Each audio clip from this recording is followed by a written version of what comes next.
on parle d'une famille d'orchidées dont vous avez peut-être jamais entendu parler. C'est la famille des bulbophyllum. Elle est considérée comme une des plus grandes familles de plantes fleuries du monde, avec plus de 2000 espèces différentes. On les retrouve peu dans les collections d'orchidées, et ce pour la principale raison qu'elles ont la réputation d'avoir des fleurs qui sentent très mauvais. Mais on peut choisir des bulbophyllum qui ont des fleurs non odorantes ou avec des odeurs qui sont très légères. La collection compte 6 bulbophyllum. Nous avons le bulbophyllum ici, laxiflorum, qui fait des fleurs jaunes comme un feu d'artifice. Ça fait une petite boule avec plein de petites fleurs autour. Le bulbophyllum lepidum, qui fait des fleurs en forme de marguerite. Derrière le bulbophyllum lasiochyllum, qui a des fleurs un peu plus aliens. Et d'ailleurs, ces fleurs sentent un peu la framboise, la rose. C'est très fleuri, très sympa. Et en plus, il a une forme vraiment cool. Mon seul hybride qui est ici, c'est un hybride de Longissimum et Plumatum, donc avec des grandes fleurs pendantes. Le bulbophyllum Medusae, qui fait des grandes fleurs qui tombantes. C'est vraiment très particulier et c'est celui-ci que je trouve le plus dérangeant en termes d'odeur. Et le bulbophyllum auratum dark, qui a fleuri récemment et je crois qu'il a encore une fleur qui va se développer bientôt, oui, juste sur le côté là, et qui fait pareil des fleurs un peu comme des marguerites mais violettes. Les bulbophyllum, ce sont des plantes avec une caractéristique bien particulière, c'est-à-dire qu'elles poussent sur un rhizome. Et sur ce rhizome, il y a des bulbes, des pseudo-bulbes qui sont surmontés d'une feuille. C'est d'ailleurs de cette caractéristique que le mot bulbophyllum vient, donc c'est un mot grec, donc bulbo de bulbe et phylum de feuilles. Alors comment on cultive ces plantes? Elles sont très faciles de culture et elles aiment bien l'eau, donc il faut garder un substrat aéré puisqu'elles sont généralement épiphytes, mais qui retient un peu d'eau, donc vous pouvez utiliser de la perlite ou de la sphaigne pour augmenter l'humidité. Autrement, au niveau lumière, elles ont besoin d'une lumière classique. Moi, je les cultive sous LED toute l'année. Donc, si vous avez une fenêtre nord, est, ouest, elles seront parfaitement bien devant ces fenêtres-là.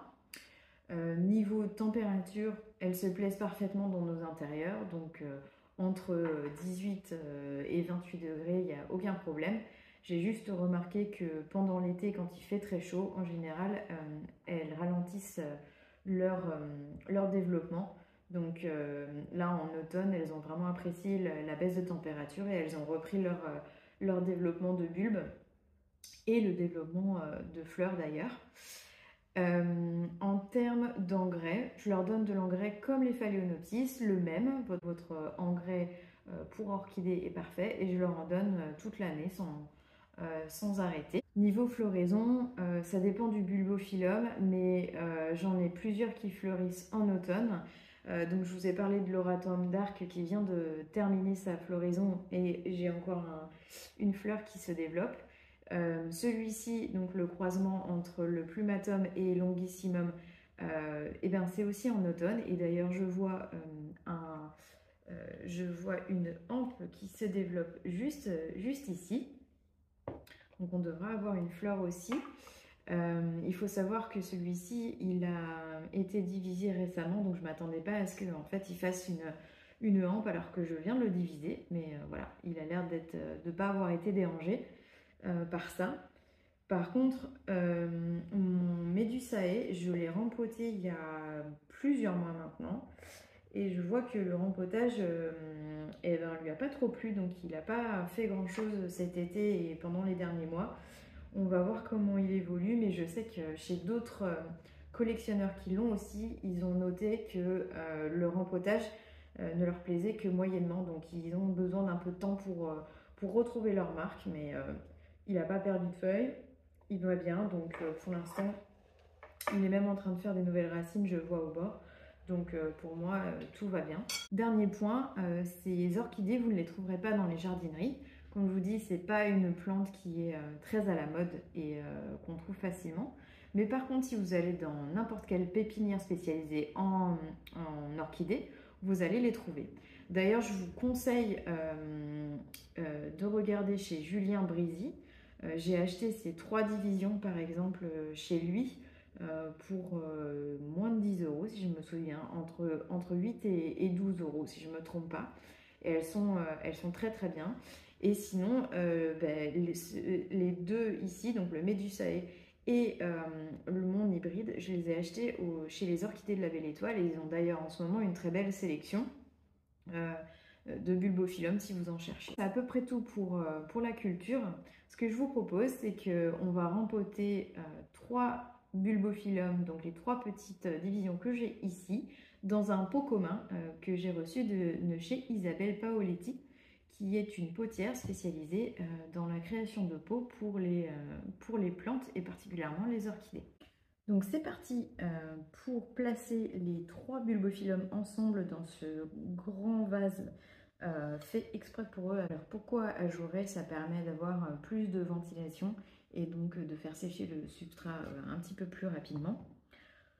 Pour rempoter ces 3 bulbos, je vais utiliser de la sphaigne et des écorces moyen calibre pour mettre dessus parce que dans mon environnement j'ai pas mal d'algues et donc s'il y a trop de lumière et de l'humidité sur la sphaigne, elle devient verte et ça peut abîmer les racines de mes plantes. J'ai choisi ces 3 bulbophyllum parce qu'ils viennent de la même région, c'est-à-dire d'Asie du Sud-Est, Malaisie, Thaïlande, Laos, etc. Et que tous les 3 vivent dans les forêts et sont épiphytes. Donc ils ont des caractéristiques communes qui font que normalement ils devraient pouvoir cohabiter dans un même pot. C'est une première pour moi, j'ai pas l'habitude de faire des pots communs avec plusieurs plantes différentes à l'intérieur, mais je veux tester puisque je vous dis ces 3 bulbophyllum ont des habitats très similaires et donc du coup je me dis que ça peut fonctionner pour eux. Alors on va déjà dépoter tout le monde et vérifier s'il y a des racines à couper ou pas. Celui-ci, je ne l'ai jamais rempoté, donc je l'ai reçu il y a quelques mois, mais j'attendais justement d'avoir un pot adéquat pour pouvoir le sortir, parce que j'avais rien qui fonctionnait. Donc je ne sais pas comment c'est à l'intérieur. Donc on voit que lui, il était rempoté dans un mix de perlite et d'écorce de pin. Donc ça fonctionne très bien, mais j'ai remarqué aussi que la perlite prenait pas mal d'algues. Et alors moi j'ai un autre petit souci aussi, c'est que dans un pot ajouré comme ça, la perlite elle tomberait. Donc je peux pas utiliser ça, sinon je vais avoir des soucis, ça servira à rien que j'utilise ces petits morceaux de perlite. Le lépidum, c'est un semi-deciduous, donc ça veut dire que certains bulbes vont perdre leurs feuilles après quelques années. Donc si vous avez des bulbes sans feuilles, c'est pas non plus la fin du monde. Je coupe les racines qui perdent le vélamen, qui est en fait l'enveloppe extérieure de la racine s'enlève. C'est que souvent la racine elle est plutôt morte. Donc je préfère couper ça pour ne pas abîmer le substrat tout de suite. Voilà. On va garder un maximum de racines, mais celles dont le vélamen s'enlève, et ben c'est pas la peine. Donc en fait, celles au bord du vieux bulbe, elles sont toutes sèches et pas d'utilité pour notre bulbophyllum. Donc là, on est bien. Donc lui, on est OK. Je vais quand même lui donner un petit coup d'eau oxygénée 3% pour tuer toute œuf d'escargot potentiel et aussi toutes les moisissures potentielles qui peuvent être là. Donc on va le laisser tranquille. Hop. Donc le bulbophyllum, l'asiophyllum, je l'avais déjà rempoté. Quand je vous disais au niveau de de la perlite qui prend de l'algue, ben, vous le voyez là-dessus, hein, c'est très clair. Donc clairement, c'est pas idéal non plus dans mon environnement. Et alors par contre, je suis contente parce que je trouvais que les racines étaient pas au top. Et finalement, il a créé des nouveaux bulbes dès que l'automne est arrivé. En fait, je pense que il apprécie guère en fait les températures un peu élevées. Donc voilà. Sur celui-là, j'ai l'impression qu'il y a quand même pas mal de racines anciennes qui sont mortes, hein. Et je vois des nouvelles racines qui commencent déjà à apparaître à la base des nouveaux bulbes. Donc, j'ai pas envie de tout couper, mais en même temps, je sais pas trop. Donc, je vais quand même laisser ce qui me semble à peu près viable. Parce que je voudrais pas... Les racines sont très très fines, donc je voudrais pas non plus le replanter sans aucune racine. Je vois un autre élément aussi, c'est qu'il y a pas mal de dépôts de sel sur la base des bulbes et sur les racines de ce petit bulbophyllum. Et je me demande si lui, eh ben, il faut pas trop lui donner d'engrais. Parce que je me demande si justement ça n'a pas un impact négatif sur ses racines.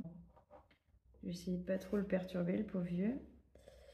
Et le dernier, c'est le Laxiflorum. Alors lui aussi, je l'avais déjà rempoté, mais comme vous voyez, eh ben, il est déjà en train de sortir de son pot. Donc c'est aussi pour ça que j'ai décidé de le rempoter dans le nouveau, parce que vraiment,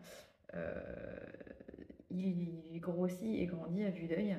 Et le problème, c'est que s'il n'a pas suffisamment d'hydratation, eh ben, ça fait des petits... comme des rides en fait sur les feuilles.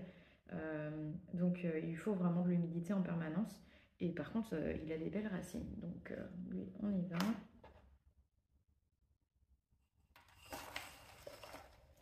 Hop.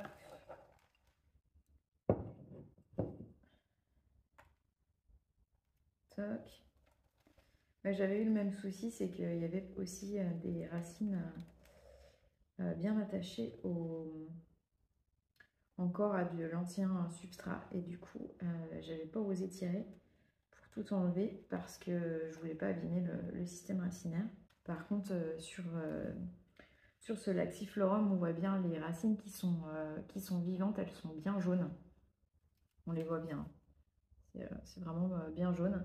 Donc là, on sait qu'elles sont bien dynamiques. Donc les autres, on peut leur donner un petit coup de sécateur. C'est pas grave. C'est rigolo parce que celui-là, sur des anciennes racines qui semblent être sèches, il a refait des nouvelles racines. Donc ça veut dire qu'il ne faut pas nécessairement tout couper parce qu'il est capable de reprendre là où il s'était arrêté. Bon là je ne vais pas pouvoir le faire malheureusement. Mais comme c'est un nouveau morceau d'écorce que j'ai mis moi, c'est pas grave. On met celui-là. Ouais. Et voilà. Je secoue la perlite aussi.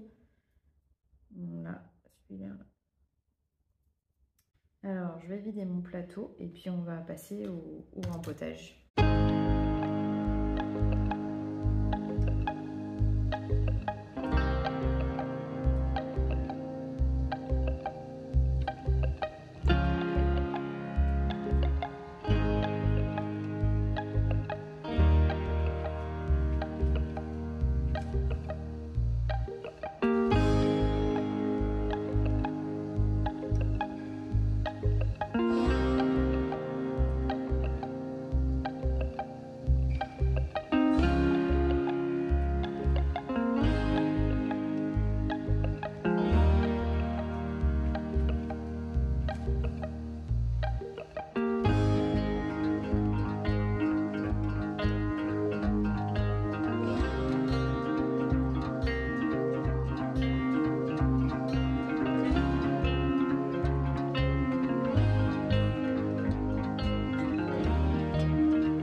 Voici ma potée de bulbophyllum quelques semaines après le rempotage. Et comme vous voyez, eh bien, tout va bien. Les nouveaux bulbes qui se développent sur le lasiophyllum. Le laxiflorum, eh ben, c'est pareil, le nouveau bulbe se développe. Et le lépidum, eh ben, les petits bulbes sont bien ronds et bien gonflés. Donc voilà. La seule chose, c'est que j'ai remarqué qu'il faut que j'arrose relativement souvent parce que dans ce pot aéré, du coup, la sphaigne sèche très rapidement. Donc voilà, ça me donne un petit peu plus de boulot que d'habitude, mais pas de problème sinon. Je vous dis à bientôt et puis on reparlera d'autres espèces d'orchidées très rapidement. Salut!